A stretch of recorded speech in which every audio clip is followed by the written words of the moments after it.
The News Day continues here on One News Now. I'm Riza Diaz. Returning NEDA Chief Arsenio Balikasan vows to push for a more inclusive economic growth under the Marcos government. Shaila Francisco tells us more in this report. Instead of leaving the government after his stint as Philippine Competition Commission chairman, Arsenio Balisacan decided to accept the offer to return as Secretary of the National Economic and Development Authority. He held the same post during the administration of former President Noynoy Aquino. Balisacan says he and President-elect Bongbong Marcos share the same ideas in terms of economic direction. We would want to see the economy recover quickly from the pandemic and move on to a post-pandemic development. We would want to restore the economy to a high growth trajectory of 6 to 8%. The goal now is to be more inclusive in terms of growth and to have poverty rate reduced to single digit by 2028 from the current 23.7%. Aside from improving the productivity of the agriculture sector, Balisacan wants to boost the manufacturing sector. Manufacturing has, or the growth of manufacturing has been a major source of poverty reduction. It's a driver for poverty reduction. It's simply because the manufacturing provides high quality employment even for the semi-skilled workers. The incoming NEDA chief also plans to strengthen public-private partnerships for infrastructure. The private sector can take a greater role in the provision of development of infrastructure, not only in on the usual roads and bridges and airports and highways, but even to areas like hospitals, health facilities. For Metro Pacific Investments Corporation, this is a welcome development. Given the nature of our core businesses, MPIC will remain as a partner of the government, and we look forward to having a dialogue with the incoming administration on how we can be of assistance. MPIC Chairman Manuel V. Pangilinan lauded the choices of Marcos Jr. for his economic team. He's also in favor of the incoming administration's plan to study tax reforms and provide relief to the business community. Encouraging signs, very encouraging signs, and we all have to support him and help in his success, because it will be good for the country overall. Shaila Francisco, we are One News. Broadcast journalist Erwin Tulfo and outgoing President Rodrigo Duterte are also being poised to be part of the incoming Marcos Jr. administration. Marlene Alcaide with a story. As seats in Ferdinand Marcos Jr.'s cabinet team gets filled up, more names are being floated as possible secretaries. There's broadcaster Erwin Tulfo allegedly being eyed to take the helm at the Social Welfare Department. Tulfo, in a text message to News 5, neither confirmed or denied this, but expressed openness to help. Tulfo is the brother of now Senator-elect Raffy Tulfo. Apart from him, retired AFP General Chief of Staff Jose Faustino Jr. is also rumored to be being considered for the Department of National Defense. General Faustino has yet to make a comment. Marcos Jr.'s camp also has not confirmed any additional appointments. So far, only the seat for the Budget Department remains vacant to complete the incoming administration's economic team. Meanwhile, Marcos Jr. said he is open to tap outgoing Rodrigo Duterte as anti-drug czar. The palace had this to say about the possible offer. Sa pagkalam po namin, the President is looking forward to his retirement. Pero welcome po yung balita na yan dahil si President na mismo ang nagsabi na kailangan pa rin tuloy-tuloy po ang laban sa droga. But the group Human Rights Watch is already opposing the idea. Talagang seryoso siya na pagbabago ang gusto niya, na unity ang gusto niya, at kailangan din niyang tugunan yung mga hinaing nung maraming mga bumoto sa kanya. I'm sure marami diyan mga bumoto sa kanya mga naapektuhan din ng illegal drugs, As Duterte's term nears its end, Deputy Presidential Spokesperson Chris Ablan says they have sent the invitation to Marcos Jr. for a full turnover. Vice President-elect Sara Duterte Carpio also confirms that they have started the turnover process with incumbent Vice President Leni Robredo. For News 5, Marlene Alcaide, we are One News. The Kabataan Party list calls for a separate medical fund for students participating in face-to-face classes. This comes after the interagency task force repealed the required PhilHealth insurance for college students attending in-person classes.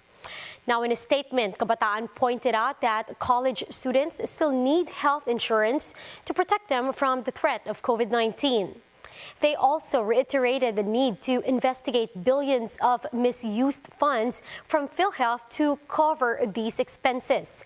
Now, the party list noted that students shouldn't be overburdened with health insurance payments if corruption is still rampant.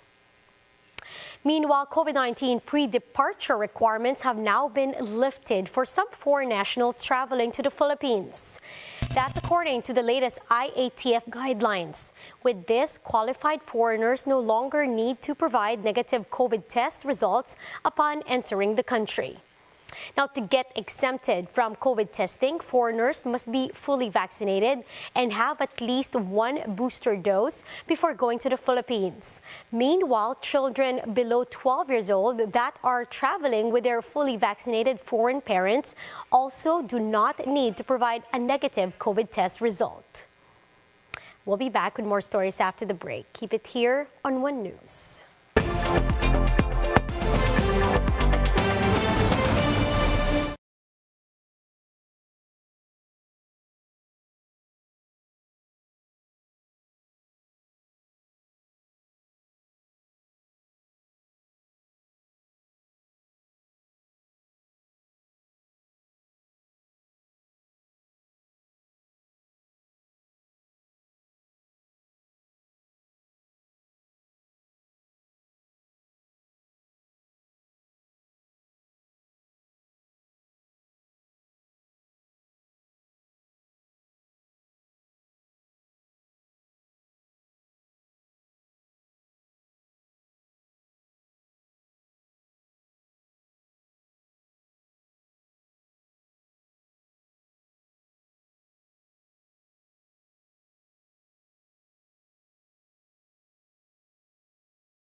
You're still watching One News Now. I'm Riza Diaz.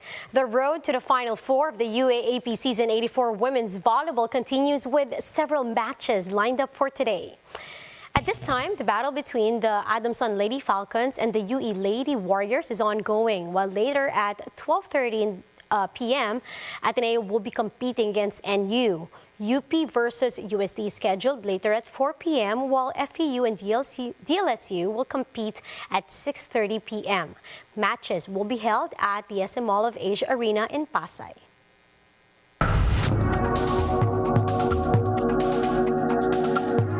The worst drought in nearly 4 decades is now ravaging East Africa. More details in this Bloomberg Quick Take.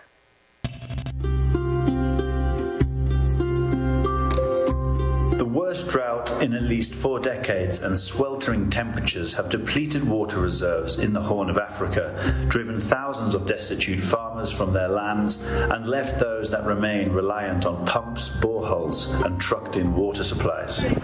Here in the town of Garissa, business is booming for water pumpers. Many young guys have been digging holes to make shallow wells in order to sell water by the truckload to businesses and herders and families who need it for washing, cooking, cleaning and giving water to their animals. The United Nations says at least 16 million people are already confronting food insecurity across Kenya, Ethiopia and Somalia, and the threat of famine is becoming increasingly evident. So we've just arrived in the village of Nunu outside the town of Garissa in northeastern Kenya, where the community here is really suffering due to the lack of water. Many of the women's husbands in the area have had to leave to find new pasture for the animals after several dozens sometimes of their cows, camels and goats died due to the lack of water. And as a result, the families are struggling to make ends meet, feed their children and send them to school.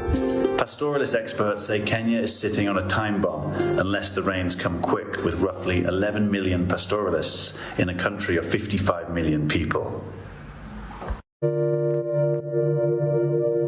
And those are the top stories of the hour. Join us later again at 12 noon as we continue to monitor the day's biggest stories.